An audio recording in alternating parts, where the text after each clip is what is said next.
আমার চ্যানেলে তোমাদের সকলকে স্বাগত। আজ আমরা ক্লাস 5 এর রায়ান মার্টিন প্রশ্নবিচিত্রা থেকে পরিবেশের তৃতীয় পর্যায়ক্রমিক মূল্যায়নের শেষ তথা 22 নম্বর স্কুল সলভ করব।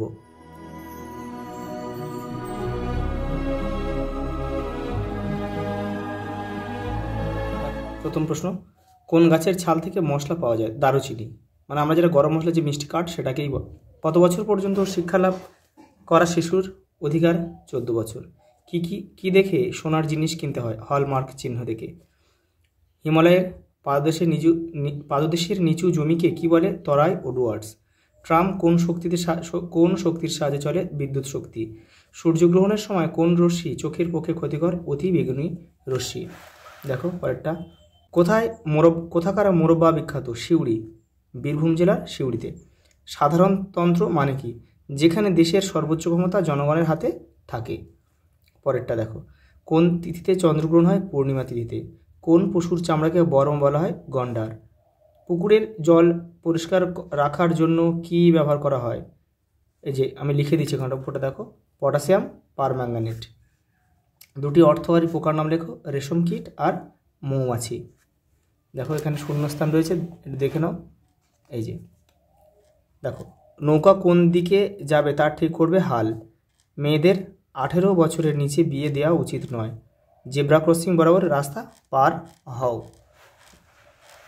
দেখো এবারে দিয়েছে, বড় বড় গির্জাকে বলে ক্যাথিড্রাল, আর ছোট গির্জাকে বলে চার্চ। সুমেকার লেভি হলো একটি ধূমকেতুর নাম, যেটা কিন্তু বৃহস্পতি গ্রহের উপরে এসে পড়েছিল। দেখো পরেরটা কি বলেছে, অপ্রচলিত শক্তি কোনগুলি? কেন তাদের অপ্রচলিত বলা হয়? কিভাবে তারা প্রচলিত হবে আলোচনা করো। দেখো অপ্রচলিত শক্তিগুলোর নাম দেখো, সৌরশক্তি, বায়ুশক্তি, ভূতাপ শক্তি, জোয়ার ভাটা শক্তি। তারপরে যেটা জৈব গ্যাস রয়েছে সেটাও কিন্তু অপ্রচলিত শক্তির উদাহরণ। দেখো কেন অপ্রচলিত বলা হয়? এই শক্তিগুলি এখনও ব্যাপকভাবে ব্যবহার শুরু হয়নি, এর ব্যবহার খুব কম।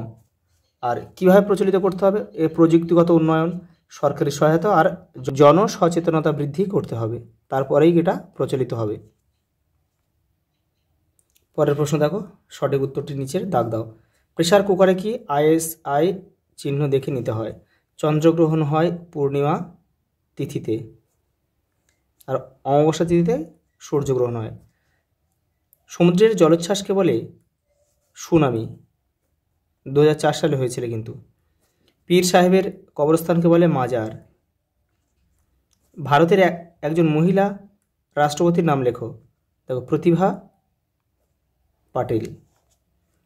পশ্চিমবঙ্গের সবচেয়ে উঁচু পর্বত শৃঙ্গ সান্দাকফু, এর উচ্চতা 3630 মিটার। একটি লুপ্তপ্রায় মাছ হলো ন্যাদোষ।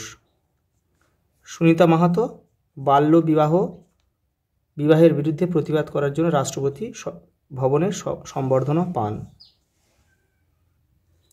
পরেরটা দেখো, পরিষেবা ও উপভোক্তা বলতে কি বোঝায়? তোমাদের বইয়ের 182 নম্বর পেজে রয়েছে। দেখো এই যে যেখান থেকে এই পর্যন্ত হচ্ছে তোমার পরিষেবা, আর এখান থেকে এই পর্যন্ত হচ্ছে উপভোক্তা।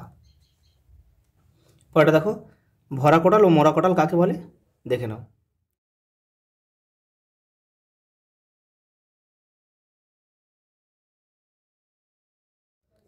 আবহাওয়ার পূর্বাভাস কাকে বলে? তোমাদের বইয়ের 161 নম্বর পেজে রয়েছে, ওখান থেকে করে নেবে। পরেরটা দেখো, কেউ তীর চিহ্ন দিয়ে মেলাবে না। দেখো তরল সোনা কি? পেট্রোলিয়ামকে। তাহলে এখানে লিখবো 6.1। ডাইনোসর বর্তমানে বিলুপ্ত প্রাণী, 6.2। ছাল হচ্ছে মশলা।